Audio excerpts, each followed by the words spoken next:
V dnešním videu se vydáme na fascinující průzkum jemných znamení, která naznačují, že na vás někdo myslí. Tento koncept zaujímá jedinečné a hluboké místo ve spektru lidských vztahů. Tato cesta nás zavede za hranice povrchních myšlenek do říše, kde se emocionální a duchovní energie prolínají s pozoruhodnou hloubkou a intenzitou. Pod vedením Dolores Cannon, vizionářky ve studiu duchovních jevů, se ponoříme do tajemných způsobů, jakými naše myšlenky a pocity překračují obvyklé hranice osobního prostoru a času. Na rozdíl od letmých myšlenek nebo přechodných zamilovaností jsou znaky, které budeme zkoumat, podobné silným ozvěnám něčí mysli a duše, které se k vám snaží dostat.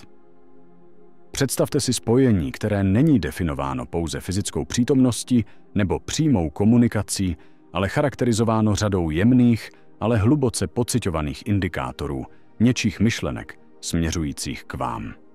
Ať už se jedná o náhlou změnu nálady, opakující se myšlenku nebo náhodné setkání, každý znak nabízí nahlédnutí do neviditelných, ale silných pout, která spojují naše mysli a duše.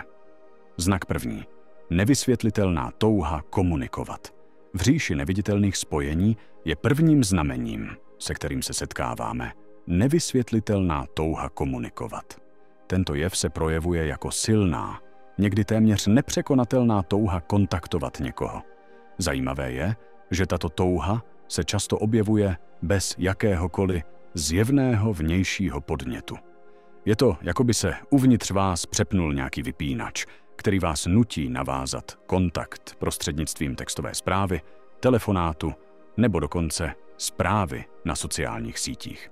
Zvláštním aspektem této touhy je její spontánnost a intenzita, která se objevuje v momentech, kdy vaše mysl není vědomě upřena na danou osobu. Dolores Cannon, vizionářka ve studiu duchovních jevů, poskytuje hluboký vhled do této zkušenosti. Zabývá se konceptem energetických vazeb a telepatických spojení, která existují mezi jednotlivci. Podle Cannonové, každá myšlenka nese energii, která je schopná dosáhnout a ovlivnit ostatní, a to i na velké vzdálenosti. Když na vás někdo intenzivně a soustředěně myslí, jeho myšlenky působí jako neviditelná nit, která vytváří energetickou přitažlivost, která vás k němu přitahuje. Tento jev potvrzuje starodávnou víru v neviditelné, ale silné spojení, které nás často spojuje nad rámec našeho vědomí. Abychom to ilustrovali na praktických příkladech, představte si situaci, kdy najednou pocítíte nutkání kontaktovat bývalého partnera. Tento partner vám v poslední době ani nepřišel na mysl a ani jste se nesetkali s žádnými společnými známými nebo připomínkami. Přesto je touha ho kontaktovat nepopiratelná a naléhavá. V jiném případě se můžete ocitnout v situaci, kdy bez jakéhokoliv logického důvodu píšete zprávu známému nebo dokonce bývalému partnerovi. Tyto případy, i když jsou matoucí, jsou v souladu s Cannonovým chápáním přenosu duchovní energie. Milenec nebo známý, možná tisíce kilometrů daleko a bez vašeho vědomí, na vás možná myslí, vzpomíná na minulé zážitky nebo uvažuje o obnovení kontaktu. Jejich soustředěné myšlenky vysílají energetické signály, které vás podvědomě ovlivňují, abyste reagovali, a tím iniciují komunikaci. Znamení číslo 2. Slyšíte nebo vidíte jejich jméno všude.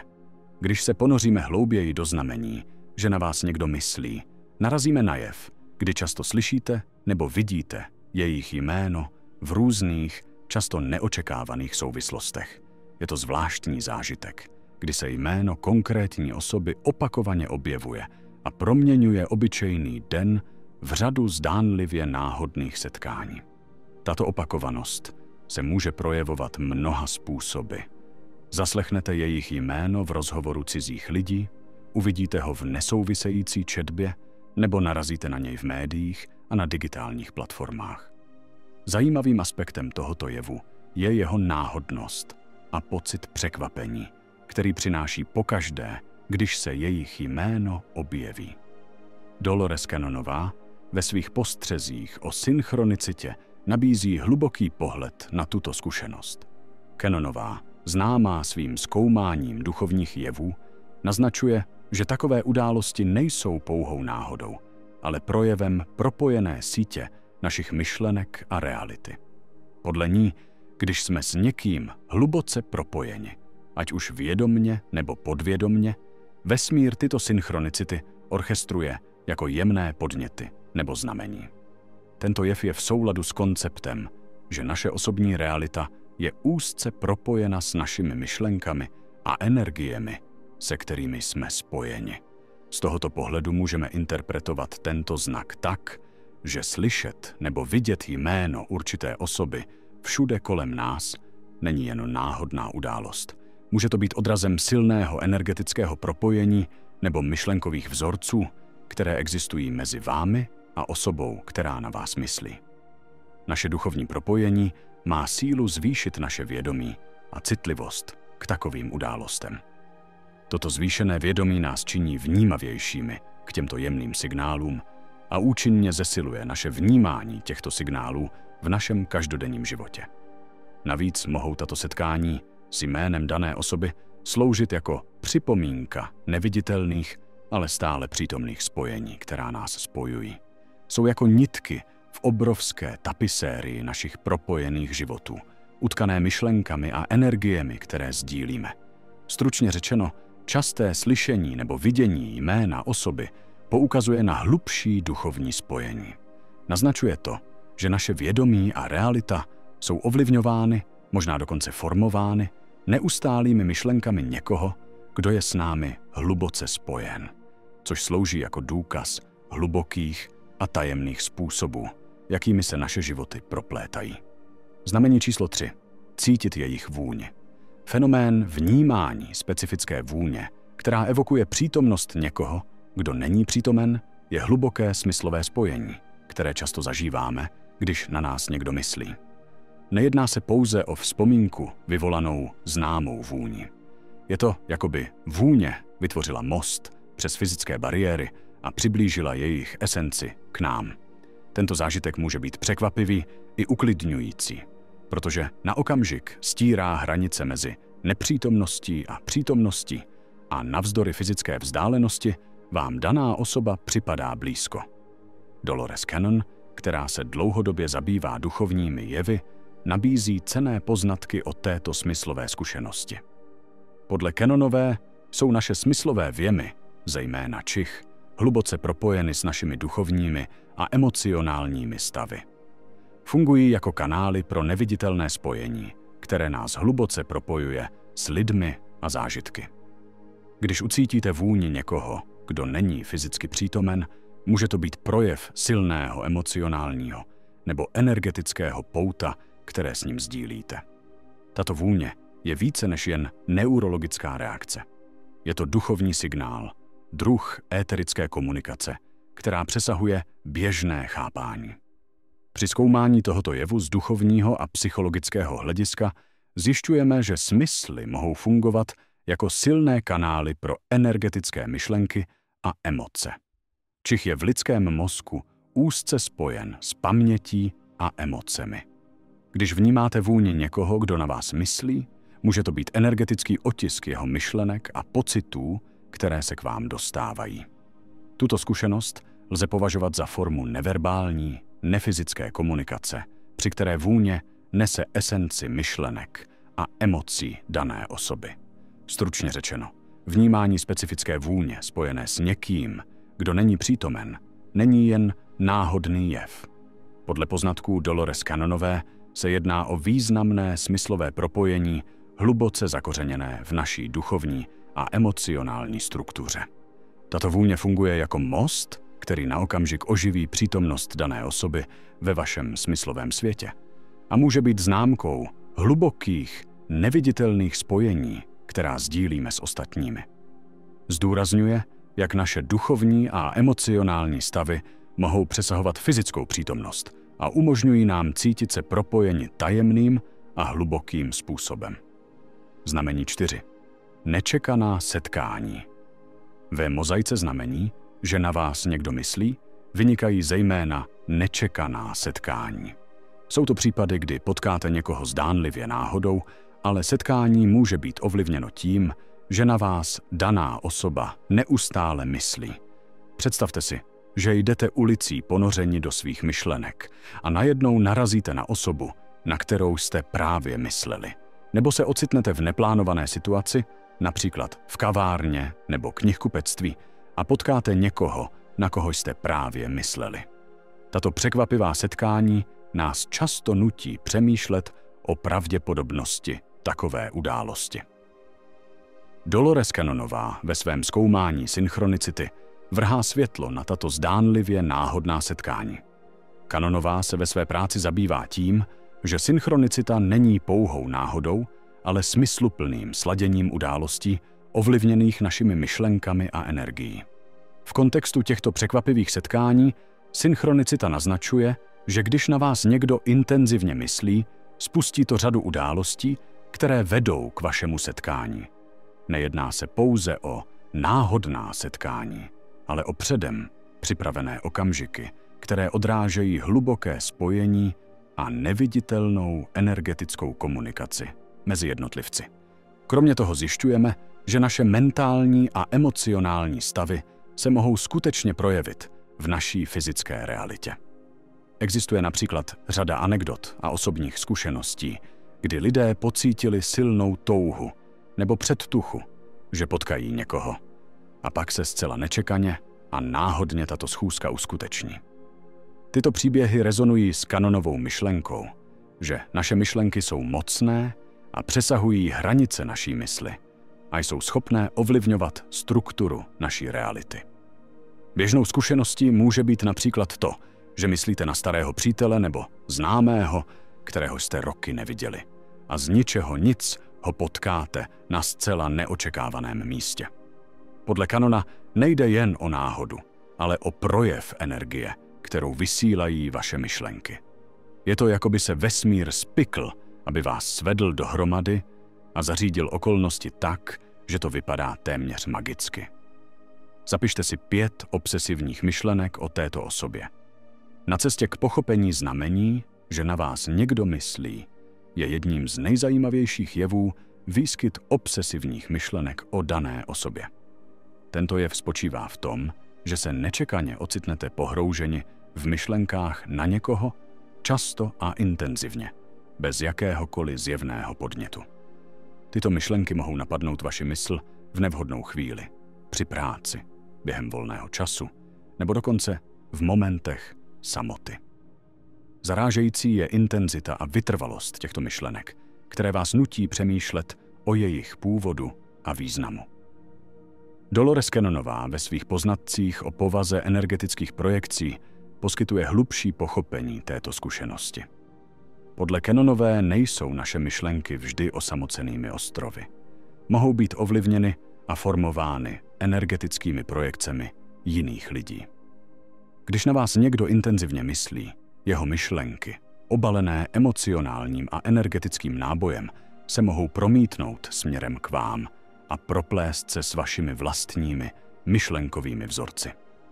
Toto spojení energií může vést k situaci, kdy se ocitnete v obsesivním přemýšlení o někom, poháněném nejen vašimi vlastními pocity nebo vzpomínkami, ale také energií, kterou na vás tato osoba směřuje. Rozlišení mezi myšlenkami, které pocházejí z vnitřku, a těmi, které jsou ovlivněny vnějším světem, je jemným, ale zásadním aspektem pochopení tohoto znamení. Cannon navrhuje několik způsobů, jak rozpoznat zdroj těchto myšlenek. Jedním z přístupů je analyzovat kontext a emocionální obsah myšlenek. Pokud jsou myšlenky na někoho neobvykle vytrvalé, nebo jsou doprovázeny emocemi, které se zdají nepřiměřené nebo nevysvětlitelné vaším současným životním kontextem, mohou být ovlivněny vnějšími energetickými projekcemi. Další metoda zahrnuje introspekci a všímavost. Tím, že si budete více vědomi svých myšlenkových vzorců a emocionálních reakcí, můžete začít identifikovat anomálie ve svém myšlení. Momenty, kdy myšlenky na určitou osobu Přicházejí s neobvyklou silou nebo frekvencí. Mohou být signálem vnějšího vlivu. Kanon navíc doporučuje věnovat pozornost synchronicitám nebo náhodám. Náhodné události související s těmito myšlenkami mohou poskytnout vodítka. Pokud například obsesivně myslíte na někoho a pak narazíte na neočekávané připomínky této osoby, nebo zažijete synchronní události, může to znamenat, že vaše myšlenky jsou ovlivněny myšlenkami této osoby o vás. Znamení 6. Sny o této osobě. Jedním z nejzáhadnějších znamení, že na vás někdo myslí, jsou sny. Pokud se vám opakovaně zdá o určité osobě, může to být jemný náznak jejich myšlenek a emocí směřovaných k vám. Sny, které jsou často odrazem našeho podvědomí, mohou fungovat jako plátno, na kterém se proplétají myšlenky a pocity ostatních s naším vnitřním světem. Práce Dolores Cannonové v oblasti analýzy snů a podvědomé komunikace nabízí cenné poznatky o tomto jevu. Sny nejsou jen náhodné nervové impulsy mozku. Mohou být hlubokými zprávami z podvědomí. Podle Cannonové, když na vás někdo intenzivně myslí, jeho myšlenky a emoce mohou překročit hranice vědomí a spojit se s vaším podvědomím, kde se projeví ve snech o této osobě. Tyto sny mohou být živé a intenzivní nebo abstraktní a symbolické, ale společným jmenovatelem je přítomnost dané osoby v situacích, které mohou být významné pro váš vztah s ní. Vedení deníku snů může být účinným způsobem, jak tento signál dále prozkoumat. Zaznamenáváním snů, zejména těch, ve kterých se objevuje daná osoba, můžete začít vnímat opakující se vzorce a témata. Tato praxe je v souladu s Cannonovým důrazem na význam snů pro pochopení našich hlubších duchovních spojení. Pravidelným zaznamenáváním a reflexí snů se stanete vnímavějšími k jemným zprávám a poznatkům, které vám mohou nabídnout. Cannonova učení naznačují, že naše podvědomí není izolovanou entitou, ale je propojeno s širším kolektivním vědomím. Sny o někom tedy mohou být více, než jen odrazem vašich vlastních myšlenek a pocitů. Mohou být ovlivněny energetickými a emocionálními otisky dané osoby. Pokud například na vás myslí s láskou, touhou nebo jinými silnými emocemi, tyto pocity mohou proniknout do vašeho podvědomí a objevit se ve vašem snovém světě. Znamení 7. Náhlá změna energie. Často přehlíženým, ale významným znamením, že na vás někdo myslí, je náhlá, nevysvětlitelná změna vaší energie. Může se projevit jako neočekávané zlepšení nálady a duševní pohody, nebo naopak jako náhlý pokles energie, po kterém se cítíte nevysvětlitelně vyčerpaní nebo melancholičtí. Tyto změny energie nejsou jen náhodnými výkyvy. Mohou být reakcí na myšlenky a emocionální stavy někoho jiného, kdo na vás myslí. Učení Dolores Cannonové o empatii a energetické citlivosti poskytuje hlubší pochopení tohoto jevu. Podle Cannonové jsme všichni energeticky propojeni, jsme součástí obrovské neviditelné sítě emocionálních a duchovních energií. Tato propojenost znamená, že emocionální a energetické stavy jedné osoby mohou rezonovat a ovlivňovat jinou, a to i na dálku. Když na vás někdo myslí s silnými emocemi, ať už pozitivními nebo negativními, tato energie se může přenést na vás a projevit se jako znatelná změna ve vašem vlastním energetickém stavu. V této energetické výměně hraje klíčovou roli pojem empatie. Empatie v tomto kontextu označuje schopnost vnímat a prožívat emoce a energie druhých. Někteří jedinci jsou přirozeně citlivější a vnímavější k těmto jemným energetickým výkyvům, takže je pravděpodobnější, že tyto náhlé změny energie zažijí jako reakci na myšlenky někoho jiného. Zvláště výmluvným znamením může být náhlý příval pozitivní energie. Například můžete náhle pocítit vlnu štěstí, motivace nebo pocit pohody bez jakékoliv zjevné vnější příčiny. To může být známkou toho, že na vás někdo myslí s pozitivními úmysly nebo pocity. Takové zážitky jsou v souladu s konceptem přenosu energie, kdy myšlenky a emoce nejsou omezeny na mysl člověka, ale mohou být promítány ven a ovlivňovat ostatní. Na závěr našeho zkoumání znamení, že na vás někdo myslí, je jasné, že oblast lidských vztahů a myšlenek je stejně tajemná jako hluboká. Znamení, o kterých jsme hovořili, jsou více než pouhé indikátory. Jsou připomínkou neviditelných pout, která nás spojují s ostatními. Vyzývají nás, abychom se dívali za zjevné, abychom se naladili na jemnější aspekty našich interakcí a pocitů. Uznáním těchto znamení si více uvědomujeme hluboké vazby, které mezi námi existují. Vazby, které přesahují fyzickou přítomnost a konvenční komunikaci. Ať je toto zkoumání katalyzátorem pro zvýšení povědomí o světě kolem nás i v nás. Ať nás inspiruje k větší pozornosti vůči našim myšlenkám a energii, kterou vyzařujeme, s vědomím, že mají potenciál smysluplně ovlivnit životy ostatních.